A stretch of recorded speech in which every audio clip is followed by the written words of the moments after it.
Video में हम blockchain में यूज होने वाली इम्पॉर्टेंट टर्म माइनिंग को डिटेल में समझेंगे और ब्लॉकचेन के इम्पॉर्टेंट फीचर्स के बारे में जानेंगे। माइनर्स को माइनिंग के लिए प्रेजेंट ब्लॉक के हैश की वैल्यू को एक टारगेट वैल्यू से मैच करवाना होता है। यह हैश टारगेट वैल्यू नेटवर्क से डिसाइड होती है। उसके लिए माइनर नॉन्स की वैल्यूज को चेंज करके ब्लॉक हेडर वैल्यू कैलकुलेट करता है जब तक कि वह टारगेट हैश वैल्यू को अचीव ना कर ले। इसके लिए माइनर को क्वाड्रिलियंस कैलकुलेशंस करनी पड़ सकती है। इस प्रोसेस को माइनिंग कहते हैं। इस प्रोसेस के लिए दो पॉपुलर एल्गोरिदम है, proof of work and proof of stake. अब यह क्वेश्चन आता है कि इतनी ज़्यादा कैलकुलेशन करने के लिए माइनर के पास बहुत ज़्यादा कंप्यूटिंग रिसोर्सेज होने चाहिए। तो माइनर ऐसा क्यों करते हैं या माइनर माइन क्यों करते हैं? And the answer is basically mining से माइनर को दो तरह के रिवॉर्ड्स मिलते हैं। पहला, हर नए ब्लॉक के साथ कुछ बिटकॉइंस का रिवॉर्ड मिलता है तथा इस बिटकॉइन रिवॉर्ड की वैल्यू इनिशियली जब बिटकॉइन नेटवर्क स्टार्ट हुआ था तब 50 बिटकॉइंस पर ब्लॉक की थी और यह वैल्यू हर 4 साल में आधी रह जाती है।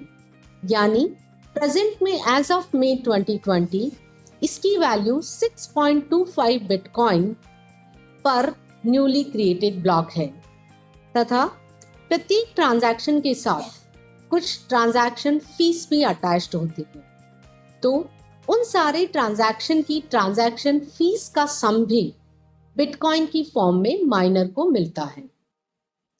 इस स्लाइड में यह बताया गया है कि कैसे माइनर कंफर्म पूल से ट्रांजैक्शन लेकर नया ब्लॉक बनाता है तथा न्यू नॉन्स वैल्यू आइडेंटिफाई करता है based upon the challenge given by the network. उस नॉन्स के साथ नया ब्लॉक बनता है और फिर वह न्यूली क्रिएटेड ब्लॉक नेटवर्क में ब्रॉडकास्ट कर देता है।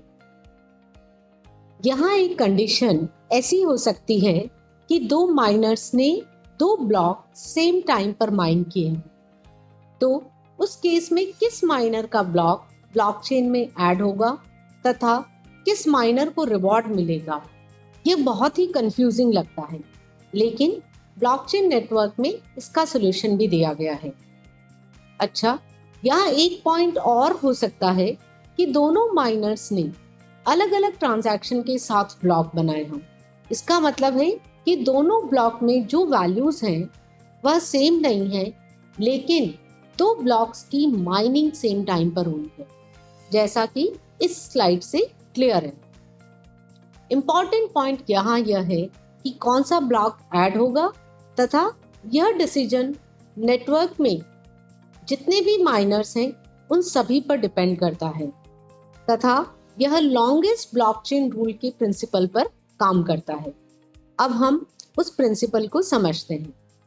फॉर एग्जाम्पल, दो माइनर्स X एंड Y ने दो block A and B same time पर माइन किए हैं तथा यह दोनों नेटवर्क में ब्रॉडकास्ट करती हैं। सभी माइनर्स के पास सेम ओल्ड ब्लॉकचेन की कॉपी है, इसलिए अब उन माइनर्स को जिस ऑर्डर में यह ब्लॉक A और B मिलते हैं, टेम्परेरीली वह इसे उसी ऑर्डर में अपनी ब्लॉकचेन में ऐड कर लेते हैं।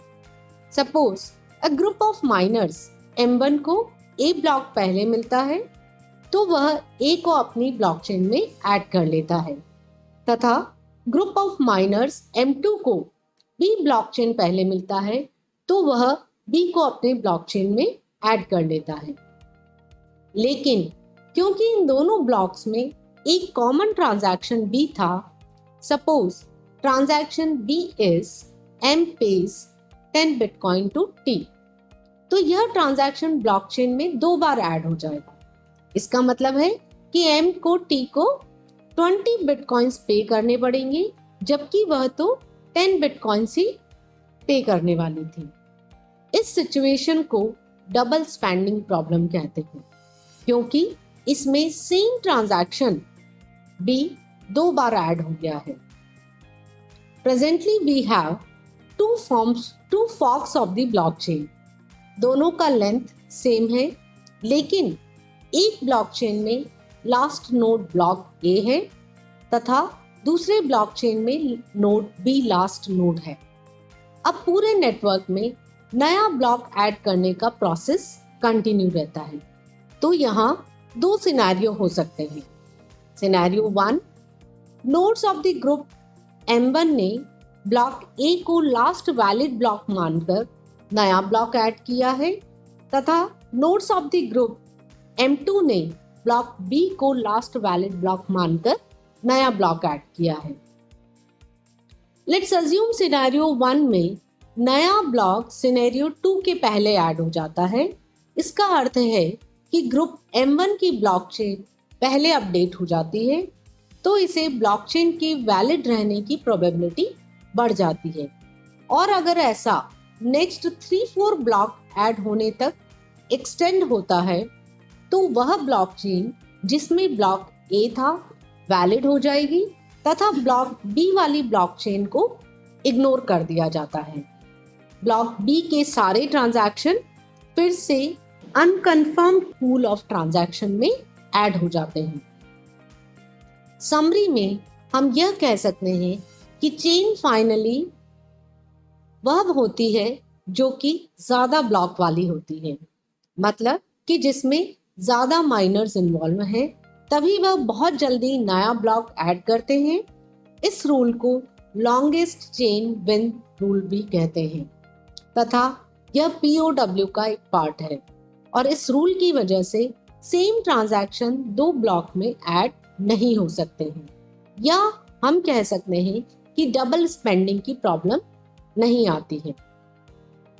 तो इस तरह से कितने ब्लॉक्स और ऐड होने के बाद फॉर्क मेन चेन बन जाती है? तो इसका आंसर है कि प्रेजेंटली 6 ब्लॉक्स और नए ऐड होने के बाद फॉर्क को as a main blockchain accept कर लिया जाता है। इन्हें 6 कन्फर्मेशंस कहते हैं। और आपको यह जानकर सरप्राइज होगा कि प्रेजेंटली इस पूरे प्रोसेस में अप्रॉक्सीमेटली सिर्फ 10 मिनट लगते हैं।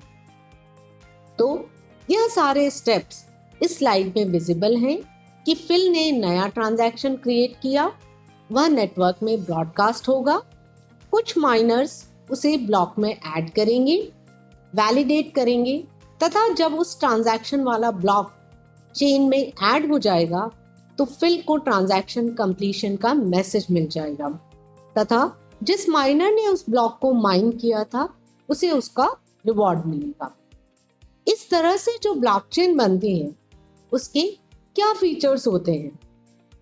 उसके फीचर्स है decentralisation, immutability and transparency. Decentralisation का अर्थ है कि जो सेंट्रल अथॉरिटी का कॉन्सेप्ट था वह यहाँ इन्वॉल्व नहीं है, बल्कि सारे यूजर्स आपस में पीयर टू पीयर टोपोलॉजी में कनेक्टेड रहते हैं।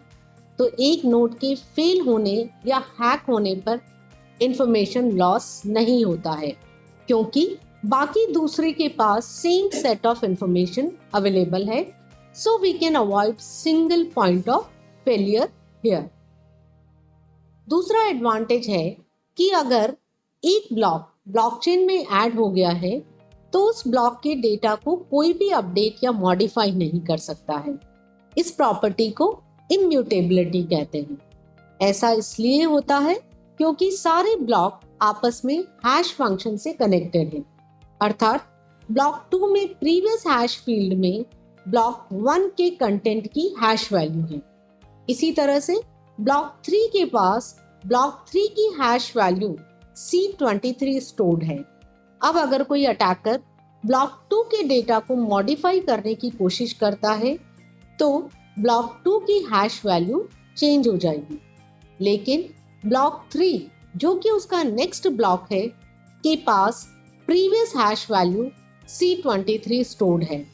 अब दूसरे माइनर्स जब इस ब्लॉकचेन को रिजेक्ट कर देंगे तथा ब्लॉक 2 एंड 3 दोनों ही इनवैलिड हो जाएंगे।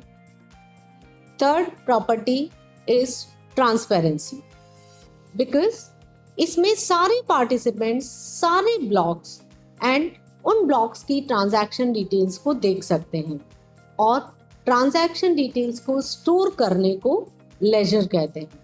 अब इस लेजर की सेम कॉपी सारे पार्टिसिपेंट और पब्लिक के पास डिस्ट्रीब्यूटेड है, इसलिए इसे पब्लिक डिस्ट्रीब्यूटेड लेजर कहते हैं।